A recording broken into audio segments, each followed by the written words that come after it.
ओम शांति। आप सभी सवेरे से ही सुन रहे हैं, बहुत कुछ थक गए होंगे सुन सुन के, हैं?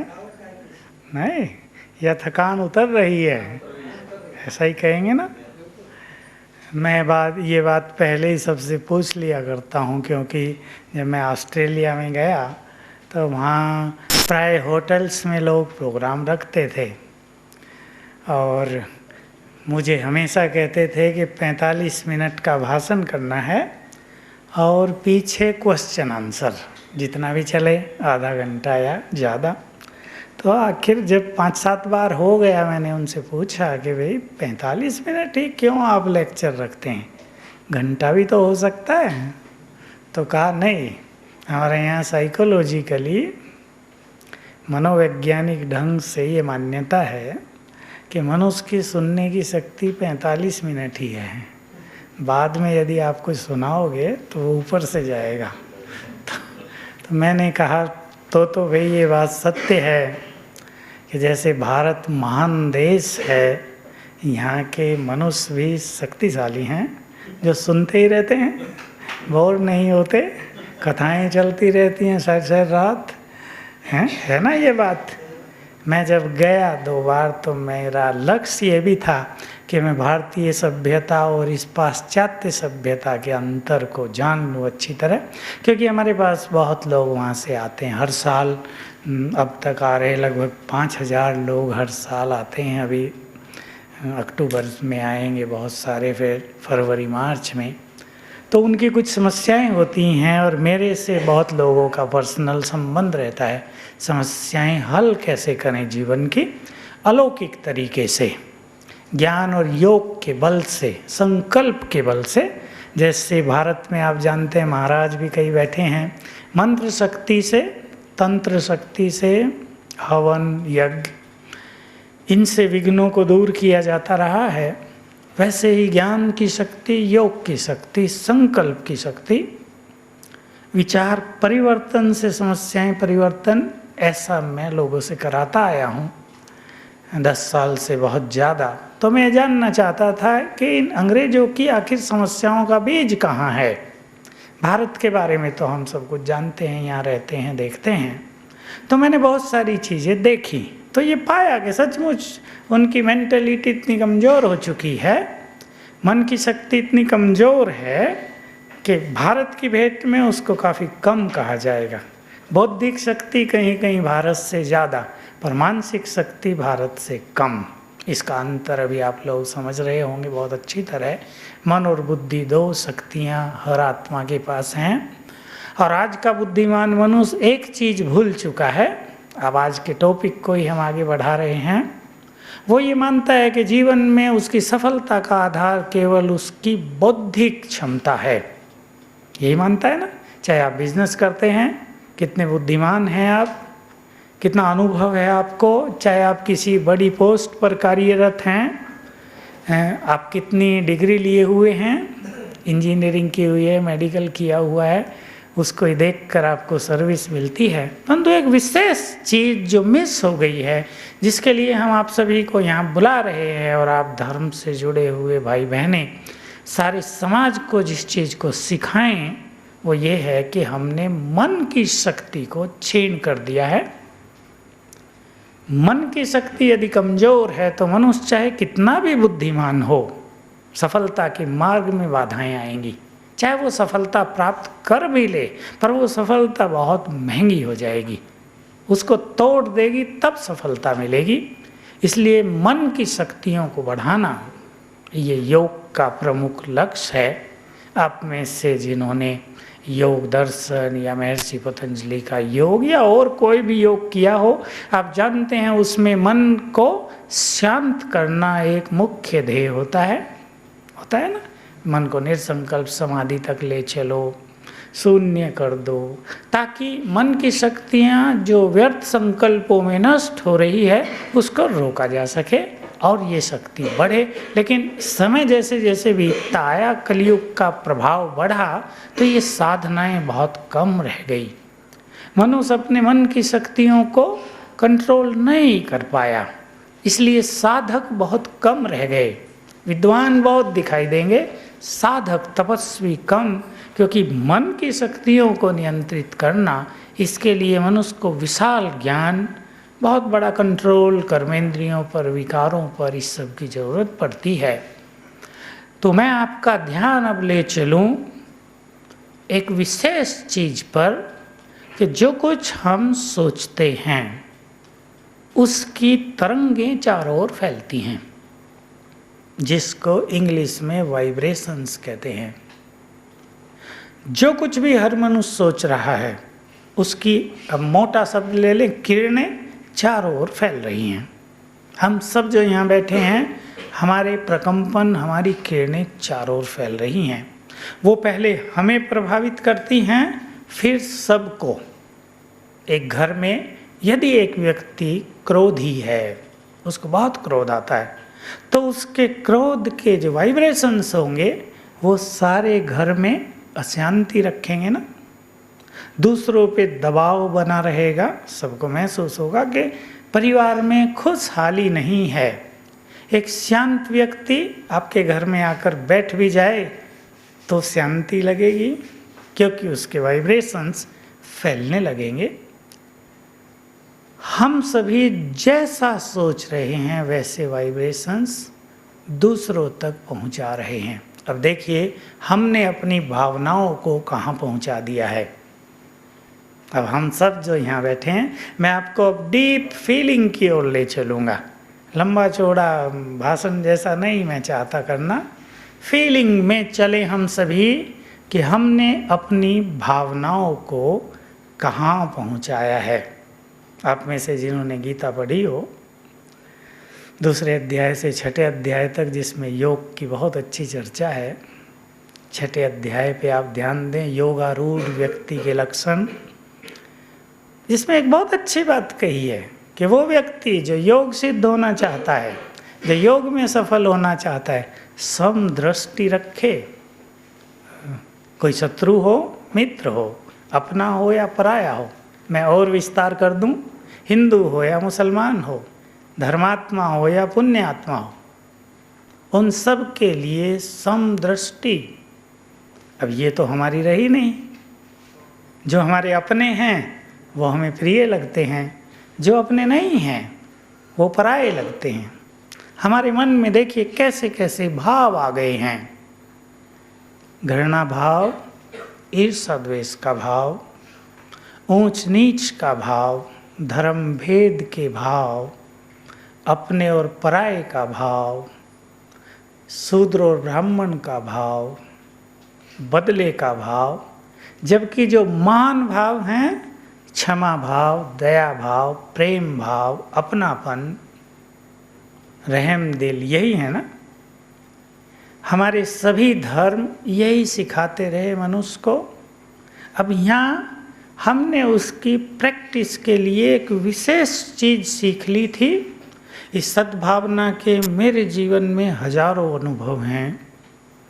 उन अनुभवों को ध्यान में रख के मैं आपसे बात कर रहा हूँ कि यदि हम दूसरों के लिए आत्मिक भाव अपना लें, अब आपको समझ में आ गया ना बहुत अच्छी तरह, हम कौन हैं? हम कौन हैं? आत्माएं। दूसरे कौन हैं? सब आत्माएं हैं ना। तो मैं भी आत्मा और आप भी आत्मा। अगर हम ये आत्मिक भाव अपना लें तो बाकी सब भाव स्वतः ही खत्म हो जाएंगे। ये एक छोटी सी युक्ति हम सब ने यहाँ सीख ली। इसलिए हमारे यहाँ जो भी आते हैं या हम यहाँ रहते हैं, मैं कहा करता हूँ हम यहाँ लगभग 200 भाई बहनें रहते हैं जिन्होंने अपने जीवन को समर्पित किया हुआ। हम में से किसी को ये पता नहीं कि कौन किस जाति का है। आप हैरान होंगे, मैं यहाँ 34 साल से रहता हूँ और हमारे तीनों कैंपस में 800 भाई बहनें रहते हैं। मुझे ये पता नहीं कि कौन किस जाति का है। बहुत दिन के बाद हमें कहीं पता लगा कि हमारे किचन में जो मधुबन में एक व्यक्ति भोजन खिला रहा है वो तो मुस्लिम कम्युनिटी से है। हमें पता नहीं होता। क्योंकि हमारे यहाँ हिंदू मुस्लिम और ये धर्म भेद जाति भेद इनसे परे की बात हो रही है ना। वो भी उसके गांव से कोई लोग आए तब पता चला, हमारे यहाँ वो चर्चा ही नहीं है। तो एक ऐसी सुंदर प्रैक्टिस हम सबको करा दी गई। सभी आत्माएं हैं। आप में से कई तो जानते होंगे, आदि शंकराचार्य एक बार जब जा रहे थे अपनी शिष्य मंडली के साथ, सामने शिव उनकी परीक्षा लेने आ गए थे ना, चंडाल बन के, कुत्ता भी साथ में था। शिष्यों ने कहा हटो, महाराज आ रहे हैं। शंकराचार्य उनकी महिमा गाई, वो हटा ही नहीं। तब उस चंडाल वेशधारी ने कहा था ना कि तुम तो अद्वैत का प्रचार कर रहे हो ना, सब में एक ही है, फिर कौन चंडाल और कौन ब्राह्मण। नेत्र खुल गए ना। शंकराचार्य ने महसूस किया कि यही मेरा गुरु है। वो तो लोप हो गए, वो तो उनको फीलिंग देने आए थे कि तुम इस देह के भान से ऊपर उठ जाओ। तो अपनी भावनाओं को महान बनाने के लिए हमें आत्मिक भाव धारण करना होता है। ये है मूल। और यही चीज यदि हम सीख लें सभी धर्मों के लोग, तो धर्मों में जो कटुता आ गई है, जो संबंधों में कड़वाहट आ गई है, जो परिवारों में विषैलापन आ गया है, जो भाई भाई के बीच मधुरता लोप हो गई है, वो सब ठीक हो जाएगी। हमारे यहाँ बहुत लोग पूछा करते हैं, मैं तो सबको कहता हूँ कि हमारे यहाँ जो भाई रहे हुए हैं सभी यंग हैं, उनसे आप मिलिए, उनसे प्रश्न पूछिए। जब हमारे यहाँ कभी पत्रकार आते हैं तो पत्रकारों की तो आदत होती है, एक एक से मिलेंगे, उनसे उल्टे सुल्टे प्रश्न पूछेंगे, तुम यहाँ क्यों आए? यंग हो, शादी करने की इच्छा नहीं होती, दुनिया छोड़ आए तो तुम्हारी इच्छा नहीं होती फिर से हम चले जाएं? बहुत सारे वो प्रश्न पूछते हैं। तो यंग हैं हमारे पास, 200 में से लगभग 160 भाई बिल्कुल यंग। हमारे किचन में ही आप देखेंगे किसने एमकॉम किया है, कोई इंजीनियरिंग किया हुआ है, बीएससी किए हुए, बीकॉम, किसने बीएड किया हुआ है, एमएड किया हुआ, सब सेवा में लगे हुए। किसी को ये भान ही नहीं है कि हम पढ़े लिखे थे, अच्छे घरों से आए हैं, संपन्न घरों से।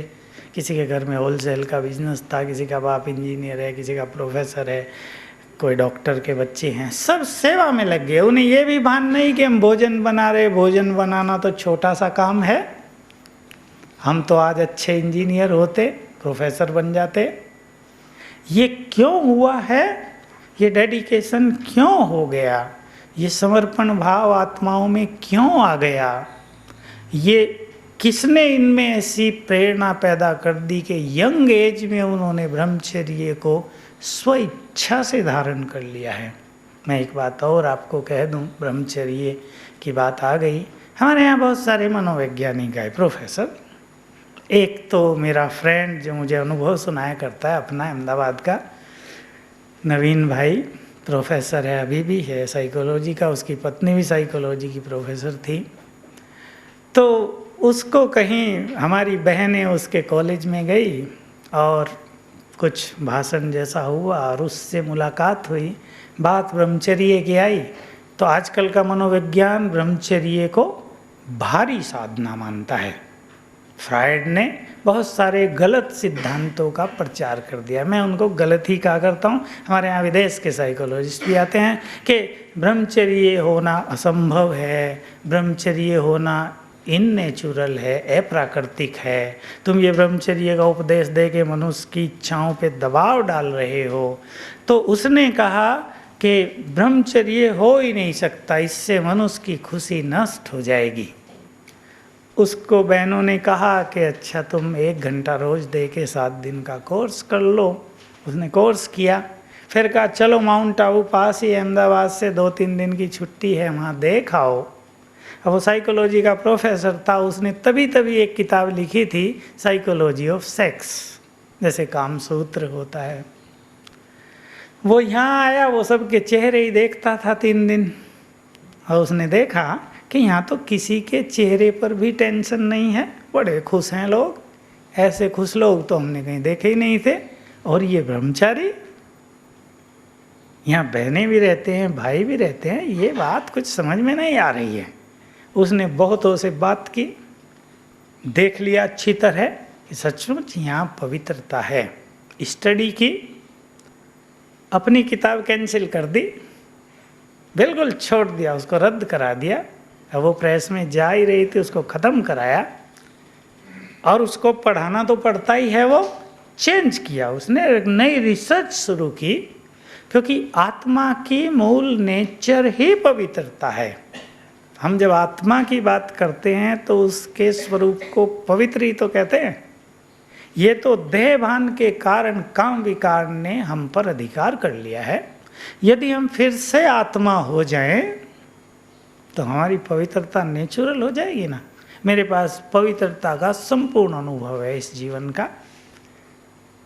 पवित्रता के फील्ड में थोड़े बहुत उतार चढ़ाव आते हैं, उसका भी अनुभव है, लेकिन अपनी वृत्तियों को दबाने का अनुभव नहीं है, उन्हें नष्ट करने का अनुभव है, उन्हें परिवर्तित करने का अनुभव है।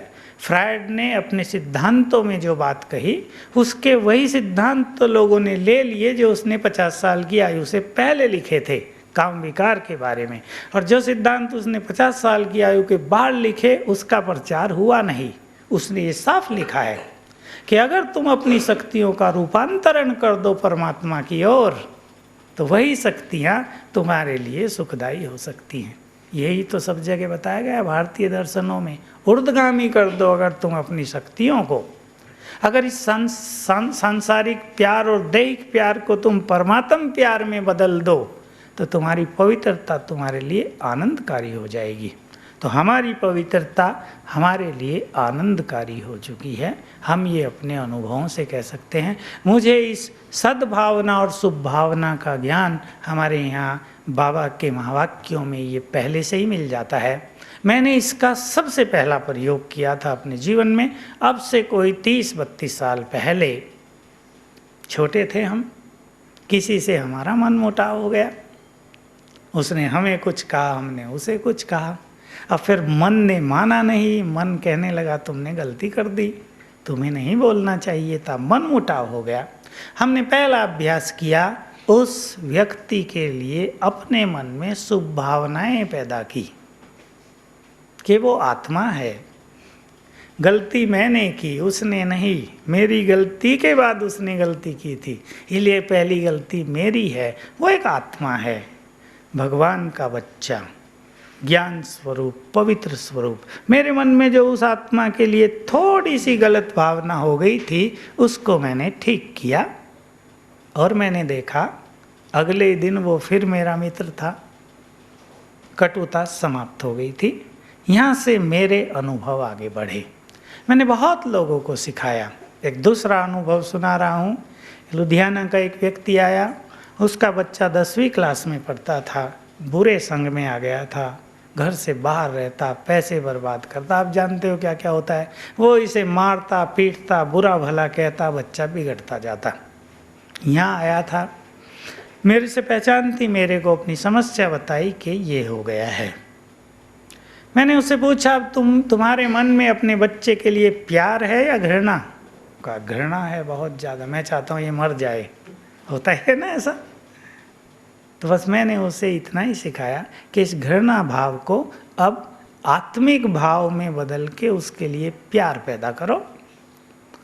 जब तुम्हारे मन में उसके लिए प्यार हो जाएगा, फिर तुम जब उसे कहोगे ना कि यहाँ न जाओ बेटा, वो तुरंत तुम्हारी बात मान लेगा। और उसने यहाँ बैठे ही, लुधियाना में बैठे हुए बच्चे के लिए प्रेम भाव पैदा कर लिया, घृणा भाव छोड़ दिया। और जब वो यहाँ से गया, उसने पाया कि बच्चा उसके पैर छू रहा है, माफ़ी मांग रहा है और आप ही कह रहा है अब मैं ये गलती नहीं करूँगा। बहुत सुंदर अनुभव था। तब मैं भी छोटा ही था। अभी मेरे अनुभवों में आगे बढ़ोतरी होती गई इस तरह। और मैंने ये देखा कि अपनी भावनाओं के द्वारा हम शत्रु को मित्र बना सकते हैं, परायों को अपना बना सकते हैं, हिंसक को अहिंसक बना सकते हैं। हम नहीं जानते, हमारे कई महात्माओं के आश्रम में शेर बैठे रहते थे, कणाद मुनि के आश्रम में शेर बैठे रहते थे। क्या था उनके पास? उनके प्रति वही श्रेष्ठ भाव हिंसक भाव ही नहीं, शत्रुता का भाव ही नहीं, न डर का भाव। तो हमारे मन में जो भी निगेटिव भाव आ गए हैं ये, उसमें भी सबसे खतरनाक ये दो चीज हैं, घृणा भाव और बदले की भावना। बदले की भावना ने तो कई परिवारों को जन्म जन्म से एक दूसरे का शत्रु बनाया हुआ है। कई राजवंश जन्म जन्म एक दूसरे से कटुता रखते आए। हमारे यहाँ राजस्थान में ही चित्तौड़ और कोटा के राजाओं में कई जन्म तक शत्रुता रही। आखिर एक शासक ने चित्तौड़ के, उदयपुर बन गया था, उनसे मित्रता की, वो वैर भाव समाप्त किया। नहीं तो एक दूसरे को देख के ही बस तलवार उठा लेते थे। कहीं जंगल में मिल गए तो युद्ध शुरू हुआ।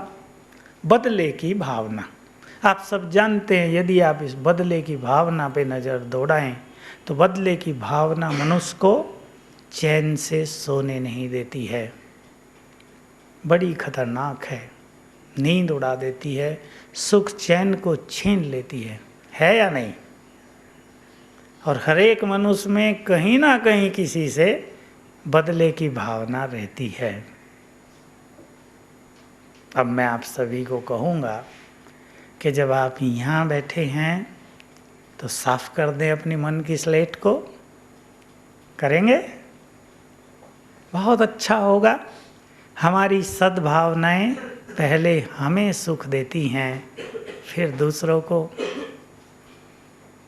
हमारे ऊंचे विचार पहले हमारे व्यक्तित्व का निर्माण करते हैं, फिर दूसरों को प्रेरणा देते हैं। हमारे मन में किसी के लिए भी बुरी भावना हो, ईर्ष्या की, बदले की या घृणा की, क्रोध भी इसी में आ जाता है। बदले की भावना में क्रोध छुपा रहता है, तो इसको समाप्त करना ही पड़ेगा। मैं एक छोटा सा प्रयोग बहुत सारे परिवारों पे कराया करता हूँ, हमेशा ही कराता रहता हूँ। जब कहीं स्त्री पुरुष का आपस में झगड़ा हो जाता है, या कहीं दो व्यक्ति जो अब तक मित्र थे झगड़ने लगते हैं, तो दोनों ही क्या कहा करते हैं, इसकी गलती है, ये ऐसा करते हैं, अंगुली दूसरे की ओर। दोनों ही एक दूसरे को कह रहे हैं कि इसकी गलती है, और दोनों ही नहीं मान रहे हैं कि हमारी भी गलती है, जबकि दोनों इशारा कर रहे हैं कि दोनों की गलती है, और दोनों ही नहीं मान रहे हैं कि दोनों की गलती है। तो मैं बस इतना ही कहता हूँ कि इस अंगुली को जरा दोनों अपनी अपनी ओर कर लो। गलती तो दोनों की है, भले शुरुआत किसी ने की हो, किसी की ज़्यादा हो, किसी की कम। तो मैंने ऐसा देखा आज तक कि एक व्यक्ति यदि अपनी गलती को रियलाइज कर ले तो दूसरा व्यक्ति भी महसूस कर लेता है। लेकिन एक व्यक्ति यदि महसूस नहीं करता, यदि उसकी उंगली दूसरे की ओर है, तो उसका अहम दूसरे के अंदर भी अहम को उजागर करता है, और वो भी नहीं मानता कि मेरी गलती है, और इसलिए संघर्ष सालों साल चलता रहता है। बस हमने तो जीवन में यही सीखा, मेरी तो आदत ही पड़ गई है, कहीं कुछ भी हो गया हो, पहले मैं सोचता हूँ, मानता हूँ कि मेरी यहाँ ये गलती हुई, छोटी से छोटी, सूक्ष्म से सूक्ष्म, मन में ही हुई हो, भावनाओं में हुई हो, और मैं देखता हूँ कि समस्या हल हो जाती है। काम भी कहीं हमारा बिगड़ रहा हो, हमारे पास बहुत ज़्यादा लोगों का भोजन बनता है, जैसे अभी नीचे 2000 का बन रहा है, कभी 10,000 का बनता है, 20,000 तक पहुँचता है ग्रुप कभी कभी। तो मैं ऐसा देखता हूँ, 20,000 लोगों का खाना, सब तैयारी, चाय, दूध और बहुत सारी चीज़ें बनाने में एक लंबी टीम काम करती है, 500 लोग लगे रहते हैं सदा ही वहाँ। तो मैं ये सोचता हूँ, और ये सत्य है, कि यदि मेरी भावनाओं में जरा भी निगेटिविटी है, कमजोरी है, कुछ भी उल्टा है, तो काम डिस्टर्ब होगा ही। आप सोचें, 20,000 लोग खाना खा रहे हों और कम न हो, अच्छी बात होगी ना? कम हो जाए तो भागदौड़ हो जाएगी, हैं, कोई भी चीज़ कम होने पे कितनी तकलीफ होती है। चाहे 5 लोगों को ही भोजन न मिला हो, बाकी सब खा गए हों, तो भी लगेगा भाई खाना कम हो गया है। तो मैंने ये देखा हमारे श्रेष्ठ विचारों का प्रभाव हमारे कर्म पर, हमारे संगठन पर सीधा पड़ता है। जो भी किसी संगठन का हेड है वो बीज है उसका। बीज यदि हृष्ट पुष्ट स्ट्रोंग होगा तो पूरी फसल, पूरा पेड़ मजबूत हो जाएगा। और बीज में जरा सी भी गड़बड़ हो, कीड़े लगने की संभावना हो, कितना पानी और खाद डालते रहो, फसल अच्छी नहीं होगी। तो हमारी भावनाएं हमारे पूरे समाज को, संगठन को, फिर देश को और संसार को प्रभावित कर रही हैं। हम अपनी भावनाओं को अब बदलें। धर्मों में तो इसको हम आने ही न दें। आप जहाँ जहाँ भी जिस भी कार्य के लिए धर्म के जिम्मेदार हैं, आपको ये सोच ही लेना चाहिए कि आपकी श्रेष्ठ भावनाएं दूसरों को सुख प्रदान करेंगी। हमें तो ये सिखाया गया है, इससे भी ऊंची बात, हमारी श्रेष्ठ भावनाएं अनेक आत्माओं के लिए सहारा बन जाएंगी, सहारा देंगी। आज संसार में दुख शांति बहुत है और दुख शांति से पीड़ित व्यक्ति धर्म की ओर ही जाता है। आप सब जानते ही हैं, मंदिरों में जाएगा, गुरुओं के पास जाएगा, पंडितों के पास जाएगा, तांत्रिकों के पास जाएगा, भाई कुछ समाधान मिले। वैज्ञानिकों के पास नहीं जाएगा, धनवानों के पास नहीं जाएगा, वो धर्म की शरण में आएगा। और धर्म का एक बहुत सुंदर पहलू है सद्भावनाएं। वो पवित्रता से उजागर होती हैं मनुष्य के जीवन में। तो हम अपने चित्त को ऐसा बना लें कि हमारा चित्त सभी के लिए श्रेष्ठ भावनाओं से भरा हुआ हो। जिसे हम देखें, क्या मिले हमसे उसे? श्रेष्ठ भावनाएं मिलें। जैसे एक परिवार में जब बाप या माँ जाते हैं तो बच्चे क्या चाहते हैं माँ बाप से? प्यार की फीलिंग मिले, होता है ना। बाप ऑफिस से घर में आया हो, 4 छोटे बच्चे इंतज़ार कर रहे हों, बाप गर्मा गर्म आया हो, बच्चों को कैसा लगेगा? हो रहा है आजकल ये, बच्चे इंतज़ार करते हैं पापा जी आएंगे, इंतज़ार कर रहे हैं, नज़रें उनकी गेट को निहारती हैं और पापा जी आए हैं क्रोध से भरे हुए, टेंशन से भरे हुए। जो बच्चा पास आया उसको एक जड़ भी दिया तो क्या हाल होगा? अगर प्रेम मिलने लगे तो देखो घर में कैसा माहौल होगा। दुख दर्द तो वैसे ही खत्म हो जाएंगे। ऐसे ही इससे बहुत बड़ी बात है कि हम जिस पर नज़र डालें, जो हमारे संपर्क में आए, उससे हमें अच्छी भावनाएं मिलें। हमसे उन्हें, उनसे हमें, ऐसा हम माहौल बना दे अपने समाज में, ऐसे परिवार, अपने परिवार में। ये नहीं भाई ये तो फलाने धर्म का है, ये अच्छा नहीं है, ये तो फलानी जाति का है, ये छोटे लोग हैं, इनसे बात नहीं करनी, ये न हो तो हमारे यहाँ वातावरण इतना सुखद हो जाएगा। मुझे 1-2 बातें याद आ रही हैं अपने यहाँ की, जो बहुत अच्छी हैं। मैं लोगों को उदाहरण दिया करता हूँ। आप दादी से तो मिले होंगे शायद, बड़ी दादी जो हमारी चीफ हैं, मिले नहीं मिले? हमारे यहाँ जब बड़े बड़े प्रोग्राम चलते हैं तो मान लो 10,000 लोग बैठे हैं सभा में और दादी जी आई हैं और बीच में चक्कर लगा रहे हैं, जस्ट चक्कर। 15 मिनट लग जाएगा, बहुत दूर तक है, 2-3 रास्ते बनाए हुए। तो मैं ध्यान से देखा करता हूँ कि अब इस सभा का माहौल कैसा है, इसमें कैसे वाइब्रेशंस फैल गए हैं। और यहीं इस सभा में यदि प्राइम मिनिस्टर चक्कर लगाए तो कैसे वाइब्रेशंस फैलेंगे। ऐसे यदि प्राइम मिनिस्टर भाषण करने गया हो इलेक्शन का, उसके पास भी 10-20 हज़ार की सभा हो, उस सभा में कैसे वाइब्रेशंस होंगे। और जब दादी चारों ओर घूमती है, बोलती नहीं कुछ भी, केवल घूमती है। तो मैं ध्यान से देखा करता, अब सबके अंदर कैसी फीलिंग्स हैं? बहुत ज्यादा प्यार की, अपनेपन की। दादी को ये है ही नहीं कि ये छोटा है, ये बड़ा है, ये कहाँ से आया, ये पढ़ा लिखा है, बिना पढ़ाए, धनवान है, गरीब है ही नहीं। सब भगवान के बच्चे बैठे, आत्माएं बैठी हैं। इस दृष्टि से जब वो सबको देख रही, हमारे यहाँ ऐसे ऐसे प्रोग्राम चलते हैं, दादी जी स्टेज पर खड़ी है, जब सबको दृष्टि दे रही हैं। आपने देखा होगा हमारे यहाँ दृष्टि का बहुत ज़्यादा महत्व है, योग अभ्यास में भी और वैसे भी। भगवान के लिए भी तो कहा जाता है ना, कृपा दृष्टि रखो, नज़र से निहाल कर दो, बस तुम्हारी नज़र पड़ जाए एक। गुरुओं के लिए भी यही कहते थे, भाई अपनी दया दृष्टि हम पे रखना। दृष्टि का बड़ा महत्व है। तो दृष्टि में हमने क्या भरा है अपनी, इससे ही हमारे वाइब्रेशंस चारों ओर फैलेंगे। तो हम प्रेम भर ले, क्षमा भाव भरें, सद्भावनाएं भरें। मैं आप सभी को धर्म के संबंध में एक दो चीज़ और कह दूं। हम सभी भारतवासी, जिनका मूल धर्म कौन सा था बताओ? आप सब धर्म से जुड़े, आदि सनातन देवी देवता। मानवता तो उसका एक स्वरूप है।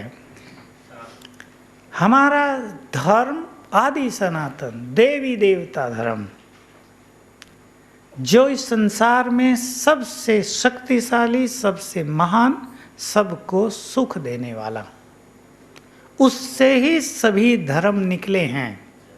ये धर्मों के बारे में एक बहुत सुंदर रहस्य यहाँ बताया जाता है। यहाँ वो चित्र नहीं है, उसमें अंकित रहता है वो, कि ये संसार एक कल्प वृक्ष की तरह है। गीता में ये शब्द आया ना, देखा है? हाँ, इसमें देखा होगा आर्ट गैलरी में। हाँ, तो इसका जो तना है वो आदि सनातन देवी देवता धर्म है, और बाकी सभी शाखाएं और धर्मों की।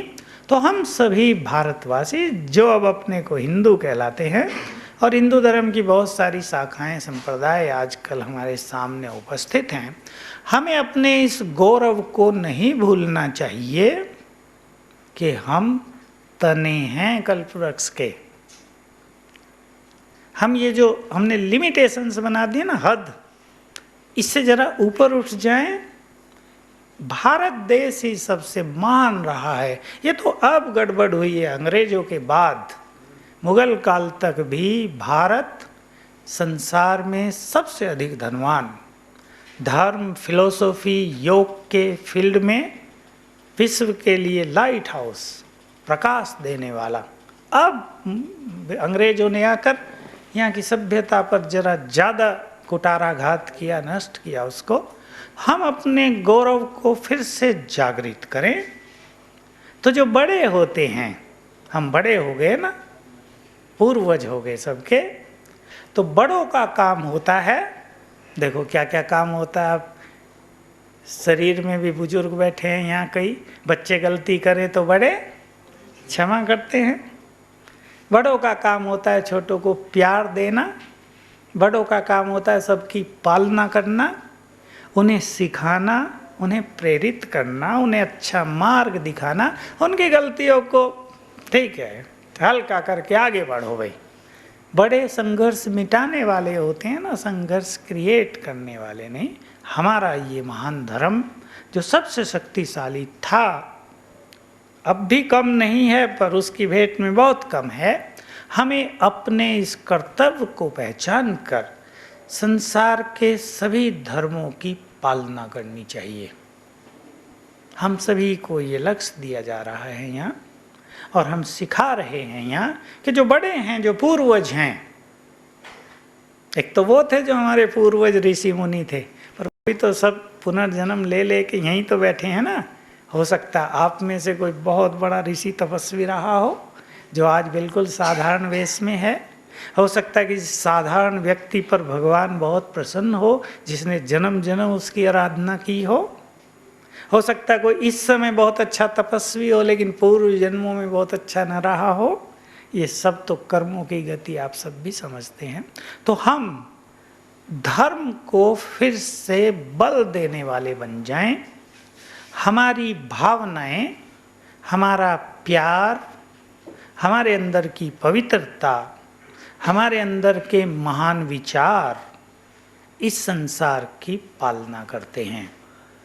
हमें ये भूलना नहीं चाहिए। जैसे घर में एक बुजुर्ग व्यक्ति, चाहे वो बैठा ही रहे, यदि वो महान हो, आप कल्पना करो एक घर में 25 लोगों का परिवार हो गया है, एक बड़ा बुजुर्ग व्यक्ति है परदादा, लेकिन बहुत महान है, उसके बोल ही बहुत श्रेष्ठ हैं, वो केवल बैठा है, तो उसका बैठा रहना ही पूरे परिवार के लिए बहुत बड़ा सहारा होगा ना।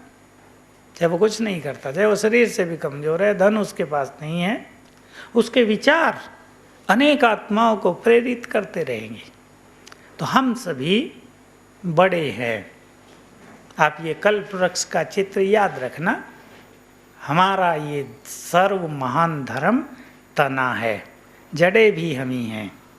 सारा कल्प वृक्ष हम पे आधारित है। जड़ें कमजोर हो जाए तो सब हिल जाता है, लेकिन जड़ें हमेशा मिट्टी में होती हैं, नीचे अंडरग्राउंड। जड़ें खाद पानी में रहती हैं, गंदगी में। जड़ें प्रत्यक्ष नहीं होती, बाहर खिल जाते हैं फूल, फल, सुंदर पत्ते, चमकीला आकर्षण वृक्ष, और जो आधार है वो जमीन के अंदर है। यही हमारे धर्म, दर्शन, अध्यात्म हमें सिखाता है कि यदि तुम्हें धर्म को बल देना है, समाज को सद्भावनाएं सिखानी है, तो हद से निकल जाओ। हद, तुम जड़ें हो, मजबूत करो अपने को। ये दीवारें खड़ी ना करो, ये विशाल चीज़ है, बेहद की चीज़ है। इस तरह हम अपने को पहचानें और इस संसार में सद्भावनाओं का प्रसार प्रचार करें। आजकल का जो नव युवक है, जो बच्चे हैं, आप सब जानते हैं, आपके घरों में सब हैं, उनकी दिशा किधर जा रही है? किधर जा रही है? नई पीढ़ी की दिशा। टीवी आ गई ना घर घर में, पाश्चात्य सभ्यता को ऐसा समझ रहे हैं बस वो तो स्वर्ग है, और पाश्चात्य वाले भारत की ओर भाग रहे हैं कि असली सुख, शांति, खुशी इधर है। मैं जब न्यूजीलैंड में गया तो मुझे बताया कि न्यूजीलैंड की जनसंख्या केवल 30 लाख है। मैं कहा 30 लाख तो हमारे यहाँ एक शहर में ही रह जाते हैं। 30 लाख, एक देश। भारत वाले बहुत, हर एक को एक एक बड़ा मकान, एक घर में 4 लोग हैं तो 4 कारें। लेकिन मैंने कहा यहाँ हम पैदल चलेंगे। पहले तो हंसी की बात भी सुनाऊं, मैंने उनको कहा कि ये विदेशी लोग पैदल नहीं करते क्या? वॉकिंग तो बड़ी ज़रूरी है स्वास्थ्य के लिए भी। कोई पैदल नहीं करता दिखता सड़क पे, सबके ही पास कारें हैं। अगर थोड़ा दूर जाना है तो प्लेन से, और वहाँ लोकल में कारों से। साइकिलें, स्कूटर भी कम से कम दिखाई देते थे। साइकिलें 100 की आना लोग चला रहे हैं। तो मैंने कहा कोई यहाँ पैदल ही नहीं करता। तो जिस कार में मैं जा रहा था उसको थोड़े आगे चल के दूर एक व्यक्ति दिखा के, देखो एक व्यक्ति पैदल चल रहा है। हमारे देश में एक आदमी तो पैदल चल रहा है। अभी 1-2 मिनट में कार उसके पास पहुंच गई तो देखा वो भी एक सरदार जी ही थे। कहा भाई ये भी भारत वाला ही निकला, तो ये विदेशी तो पैदल चलते ही नहीं। भारत वालों को इस सब में बहुत आनंद आता है। तो मैं बता रहा था, मैंने वहाँ कहा कि चलो हम पैदल चलते हैं। एक शहर था जो उसकी राजधानी है। पैदल चले तो हमने देखा कि चारों ओर के वातावरण में डिप्रेशन है, उदासीनता, खुशी नहीं। यानी हम भी उदास हो गए, इतना बुरा असर हुआ उसका कि हमें भी थोड़ी देर में अच्छा न लगे वहाँ। हमने कहा चलो वही कार ही ठीक है यहाँ तो वापस चलो जहाँ से आए थे। तो मैंने उनसे पूछा कि ये डिप्रेशन का वातावरण यहाँ आखिर है क्यों? सबके पास सुख साधन है, एक एक अच्छा अच्छा बंगला दिख रहा है। तो उसने मुझे ध्यान दिलाया कि हर बंगले पे देखो सब पे ताला लगा हुआ था, कि लोग तो हैं ही नहीं। हमारे भारत में यदि आप टेंशन में भी आ जाएं, कोई समस्या आ जाए, परेशानी हो जाए और आप अपने घर जाएं, बच्चों में जाएं, तो आधा तो जाते ही ख़त्म हो जाएगा ना मिलजुल के। वहाँ लोग अलग अलग रहते हैं, अगर टेंशन लेके घर में चले गए तो अकेले हैं, दीवारें भी टेंशन दे रही हैं, डर लग रहा है, अगले दिन वो टेंशन और बढ़ गई। एक व्यक्ति तो अमेरिका से आया, 3-4 साल पहले की बात है, बहुत पैसा कमा लिया उसने, अब वो जिद कर रहा मुझे भारत में ले चलो नहीं तो मैं यहाँ मर जाऊँगा। भारत में ले आए उसे, हमारे यहाँ भी ले आए। मैंने भी उससे पूछा कि क्यों, आपको वहाँ परेशानी क्या हो रही थी, इतने सुख शांति साधन है। तो यही बताया कि वहाँ पड़ोसी पड़ोसी को नहीं जानता। अगर किसी की मृत्यु भी हो जाती है, जब बदबू आ जाती है ना डेड बॉडी से, तब पड़ोसी पुलिस को फ़ोन करता है, भाई देखो यहाँ कुछ हो गया है, पुलिस ले जाती है। हमारे भारत में किसी की मृत्यु हो जाए तो जान पहचान न भी हो तो भी लोग इकट्ठे होकर उसकी मदद करते हैं। एक्सीडेंट सड़क पे हो जाए, 50-100 लोग मदद करने भी आ जाएंगे। वहाँ तो एक्सीडेंट हो गया तो पुलिस को फ़ोन करेगा, भाई एक्सीडेंट हो गया, ज़रा जाओ उठाओ, इतने भले वो मर जाए। ये कल्चरल डिफरेंस, सभ्यता का अंतर है। तो हमें श्रेष्ठ भावनाएं पैदा करनी है। तो मैंने ये देखा कि भारत जिसमें हम रहते हैं और जिसके महत्व को हम नहीं समझते, हम सोचते हैं यहाँ बहुत समस्याएं हैं, ऑफिसों में जाओ लोग काम नहीं करते, चारों ओर भ्रष्टाचार है, लोग मिलावट कर रहे, भरोसा नहीं रहा, विश्वास नहीं रहा। इसके बाद भी भारत में जो खुशहाली है वो संसार में कहीं नहीं है। मैं पिछले साल अफ्रीका में भी था, 5-6 देशों में गया, कितने लोग भयभीत हैं वहाँ कालों से, बहुत भयभीत कि यदि आप जा रहे हैं और आपकी कार का कांच खुला हुआ है और चौराहे पे आपकी गाड़ी रुक गई, लाल बत्ती है, तो संभव है आपकी घड़ी कोई छीन के ले जाए। इतने में माताओं को अगर चैन है तो गई, इसलिए कांच खोलते ही नहीं लोग, इतना डर। हमारे यहाँ कोई बंद करके नहीं चलता, खुले चलते हैं, हवा खुली लगे। तो ये अंतर है ना, तो ये बहुत बड़ी चीज़ है। मैं आप सभी को यही याद दिला रहा हूँ, हमारा देश स्वर्ग था, हम सभी देवों की संतान हैं। आपने देख लिया होगा चित्रों में भी यही बात हम भूले थे, जो हमें यहाँ के याद दिलाई कि हम देवताओं को श्रद्धा तो अर्पित कर रहे हैं, उनके बड़े बड़े मंदिर भी बना रहे हैं, पूजा पाठ भी हो रही है, उसमें तो कोई कमी नहीं। पर हमें अब ये याद दिलाना है सबको, हम देवों की संतान हैं, ये भारत देव भूमि है।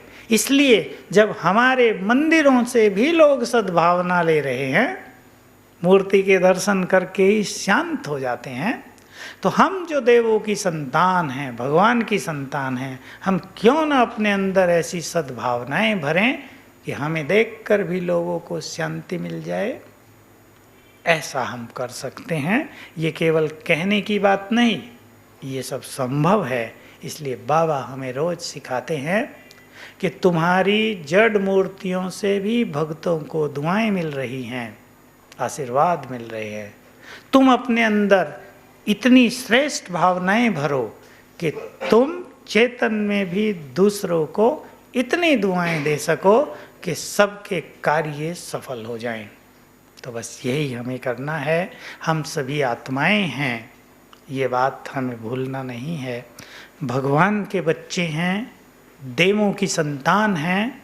हमारे तो अंतिम समय में पिछले साल हमें ये एक स्लोगन दे दिया गया था सभी को कि चाहे कोई तुम्हें कितनी भी बद्दुआएं दे, तुम्हें सबको दुआएं देनी हैं, क्योंकि तुम बड़े हो, पूर्वज हो, आधार स्तंभ हो संसार का।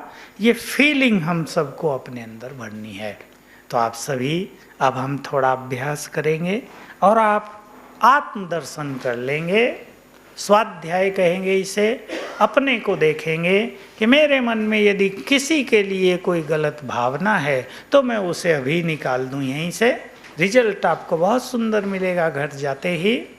प्रेम भाव पैदा कर लें, आत्मिक भाव पैदा कर लें। सब आत्माएं हैं, भगवान के बच्चे हैं। यदि आपको कोई व्यक्ति ऐसा दिखता है जिसने आपके लिए सदा बुरा ही बुरा किया है, ऐसा भी तो होता है ना, उसको आप ठीक कर सकते हैं क्षमा भाव से।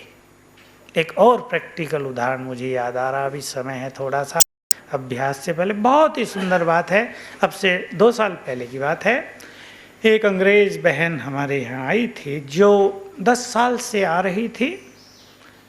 तो उसने, हमारी जो बड़ी दादी, उसको कहा कि मैं 10 साल से यहाँ आ रही हूँ, लेकिन मुझे योग के बहुत सुंदर अनुभव नहीं हो रहे हैं। एक मास रहते हैं वो यहाँ आते हैं। तो दादी के पास तो टाइम नहीं था, उन्होंने उसको मेरे पास भेज दिया। मैंने उससे पूछा, उसका पूरा पूछा जरा। मैंने उसको कहा तुम मुझे अपने बचपन की कुछ बात बता दो, तुम कैसी थी। तो उसने, उसके मुख से एक बात निकल गई कि मुझे बचपन में एक ज्योतिषी ने बताया था, जो बहुत एक्सपर्ट ज्योतिषी था, कि पिछले जन्म में तुम बहुत हिंसक रही हो, तुमने बहुत लोगों की हत्या की है। अब मेरी समझ में आ गया कि उसकी अशांति का, उसको जो यहाँ खुशी नहीं मिल रही है, उसको जो योग में एकाग्रता नहीं हो रही, उसका क्या कारण था। तो मैंने उसको जो बताया वो मैं आपके सामने रख रहा हूँ। ये बहुत अच्छी चीज़ है। हम आज के समाज में फैली हुई दुख, अशांति और डिप्रेशन को इस बात से दूर करने में मदद कर सकते हैं। तो मैंने उसे देख लिया कि इसको शांति इसलिए नहीं है कि इसने अपने पूर्व जन्मों में जिन आत्माओं को कष्ट दिया है, बहुत पीड़ित किया है, उनके वाइब्रेशंस, उनकी बद्दुआएं सूक्ष्म रूप से इसको टच कर रही हैं रोज, इसके अंतर मन को, सबकॉन्शियस माइंड को। इसलिए इसको सब कुछ होते भी चैन नहीं मिल रहा है। तो मैंने उसे कहा कि रोज सवेरे उठकर 4 से 4:45 योग होता है, यहाँ आप सब जानते ही हैं। तो योग करने के बाद 5 बजे तुम छत पे जाना, और छत पे जाकर अपने चारों ओर कल्पना की शक्ति से उन सब मनुष्यों को इमर्ज कर लेना अपने सामने जिनको तुमने पीड़ित किया है। कल्पना से, भाई तुम 50 व्यक्तियों को अपने सामने देखो, इनको मैंने कष्ट दिया, और उनसे क्षमा मांगना कि मैंने अज्ञानवश आपको कष्ट दिया है, अब आप मुझे क्षमा दान करें। ऐसा 3 दिन तक रोज करना, और आप विश्वास करें 3 दिन के बाद उसका जीवन आनंद से भरा। उसका योग बहुत अच्छा लगा, एकाग्रता हुई, जो कुछ वो यहाँ प्राप्त करने आती थी उसकी शुरुआत हो गई। हम सब के साथ भी यही बात जुड़ी है। हम सब ने अपने पूर्व जन्मों में, इस जन्म में न जाने किस किस को कष्ट पहुँचाए हैं, पहुँचाए अवश्य हैं, क्योंकि मनुष्य के अंदर विकार आ गए हैं। उसकी वृत्ति कहीं ना कहीं हिंसक होती है, कहीं ना कहीं वो स्वार्थवश गलत काम कर बैठता है, दूसरों को कष्ट देता है। हम भी, अब हम योग में बैठेंगे, मैं आपको कुछ संकल्प दूंगा, और इस जन्म में कम से कम जिस व्यक्ति को आपके द्वारा कष्ट मिला हो उससे क्षमा ले लेंगे। जिस व्यक्ति ने आपको बहुत पीड़ित किया हो उसको क्षमा करेंगे, और ये भाव पैदा करेंगे कि हम सभी आत्माएं हैं, एक ही भगवान के बच्चे। इसलिए प्यार सभी के लिए अपनी वृत्ति में क्रिएट करेंगे। सब आत्माएं हमारे भाई हैं, हमारी बहनें हैं। प्यार पैदा करते ही आप देखेंगे आपका ये संबंधों का संसार बदल जाएगा। अब मैं आपको ले चलता हूँ कुछ अभ्यास की ओर, 5-7 मिनट बस। योग अभ्यास की एक छोटी सी टेक्निक मैं आपको सजेस्ट कर रहा हूँ यहाँ। योग अभ्यास में मन और बुद्धि को हम प्रयोग करते हैं। मन से हम चिंतन करते हैं आत्मा का और परमात्मा का, और बुद्धि हमारा तीसरा नेत्र है। बुद्धि को थर्ड आई ऑफ विजडम कहते हैं, तीसरा नेत्र। अब बुद्धि से हम आत्मा के स्वरूप को और परमात्मा के स्वरूप को देखते हैं। यहाँ बैठे भी जैसे हम परमात्मा के ज्योति स्वरूप को निहार रहे हैं परम धाम में। इसको ही योग दर्शन में भी कहा है कि एक योगी ध्यान अवस्था में निरंतर जैसे परमात्मा का साक्षात्कार करता रहता है, जैसे उसे देख रहे हैं बस। एक ध्यान अवस्था में उसे देखा जाता है, एक यहाँ बैठे बुद्धि नेत्र से हम उसे निहार रहे हैं। अब हम ये अभ्यास करेंगे तो सभी चलें, अपने को देखेंगे। मैं एक एक शब्द बोलूँगा, 10 सेकंड आत्मा को देखेंगे भ्रकुटी के बीच चमकती हुई ज्योति, फिर 10 सेकंड परमात्मा को परम धाम में, और फिर अभ्यास करेंगे कि उसकी किरणें, सर्वशक्तिवान की शक्तियों की किरणें हमें आ रही हैं। ऐसा हम आपको 4-5 बार अभ्यास कराएंगे और फिर आप अपना दर्शन करेंगे कि मैं अपनी भावनाएं सबको दूं। किसी के लिए भी घृणा भाव या बदले की भावना है, उसको इसी क्षण समाप्त करके हम सद्भाव अपने अंदर भरेंगे। चलें अब आत्मा पर ध्यान केंद्रित करेंगे भ्रकुटियों के बीच। मैं आत्मा, चमकती हुई ज्योति,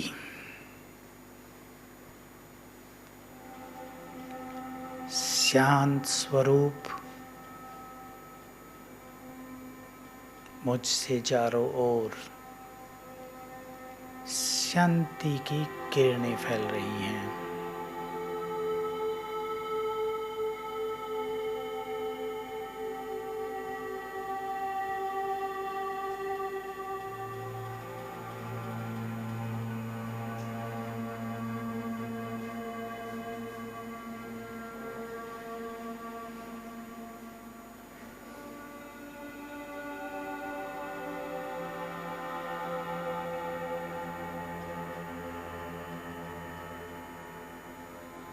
मैं आत्मा, पवित्र स्वरूप, मुझसे चारों ओर पवित्रता की किरणें फैल रही हैं।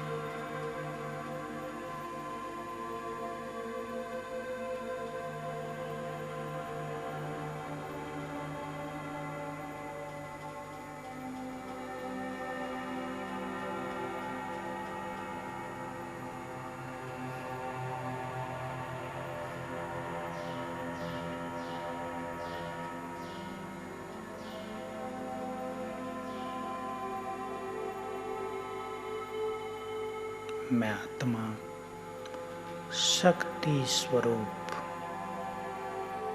मुझसे चारों ओर शक्तियों की किरणें फैल रही हैं।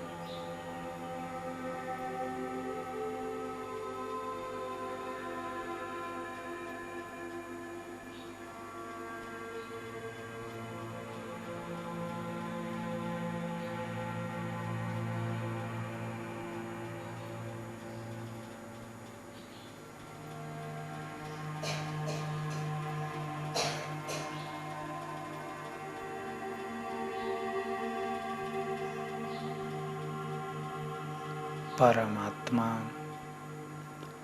मेरा परम पिता परम धाम में ब्रह्मलोक में ज्योति स्वरूप,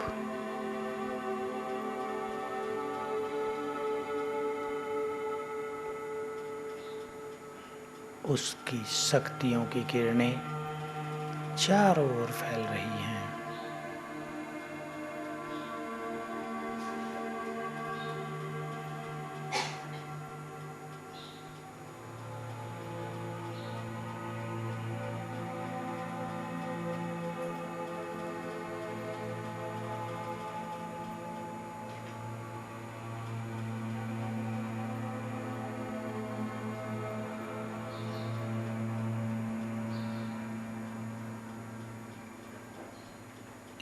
वो शांति का सागर, उससे निकली शांति की किरणें मुझ पर पड़ रही हैं।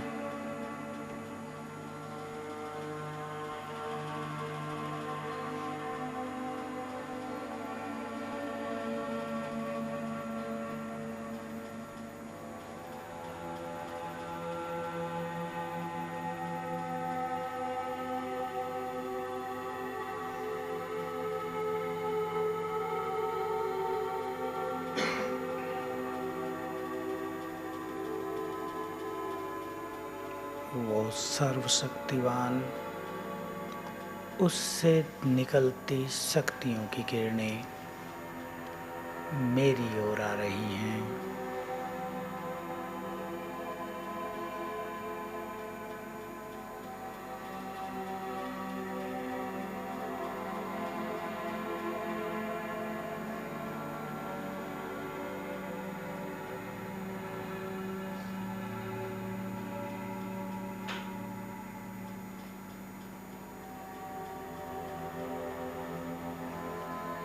इस संसार में सभी मनुष्य आत्माएं मेरे भाई बहनें एक परम पिता की संतान, हम सभी का एक ही धाम,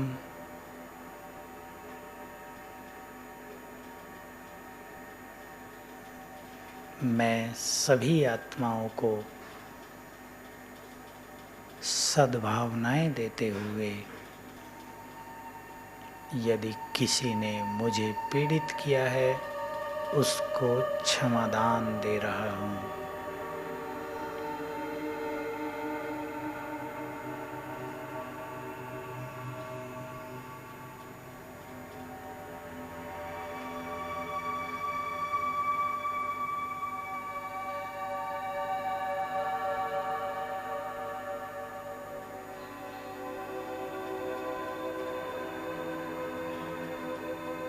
मेरा परम पिता प्यार का सागर, क्षमा का सागर है।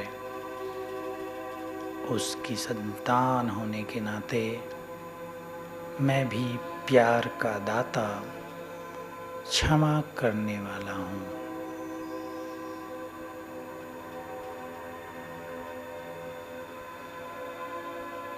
सभी को क्षमादान।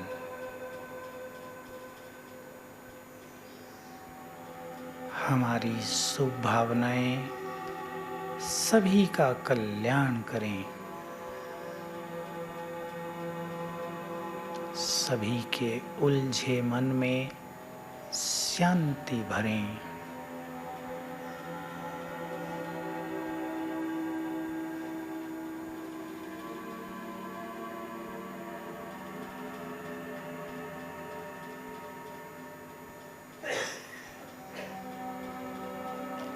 समस्त विश्व में प्यार के वाइब्रेशंस फैल जाएं।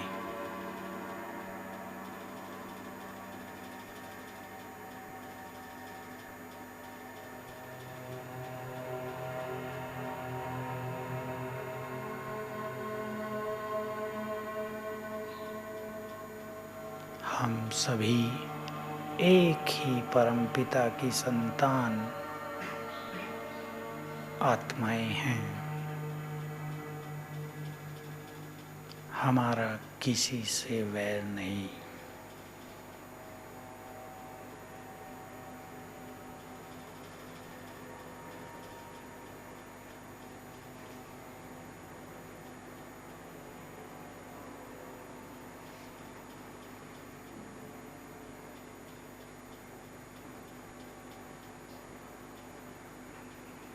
ओम शांति।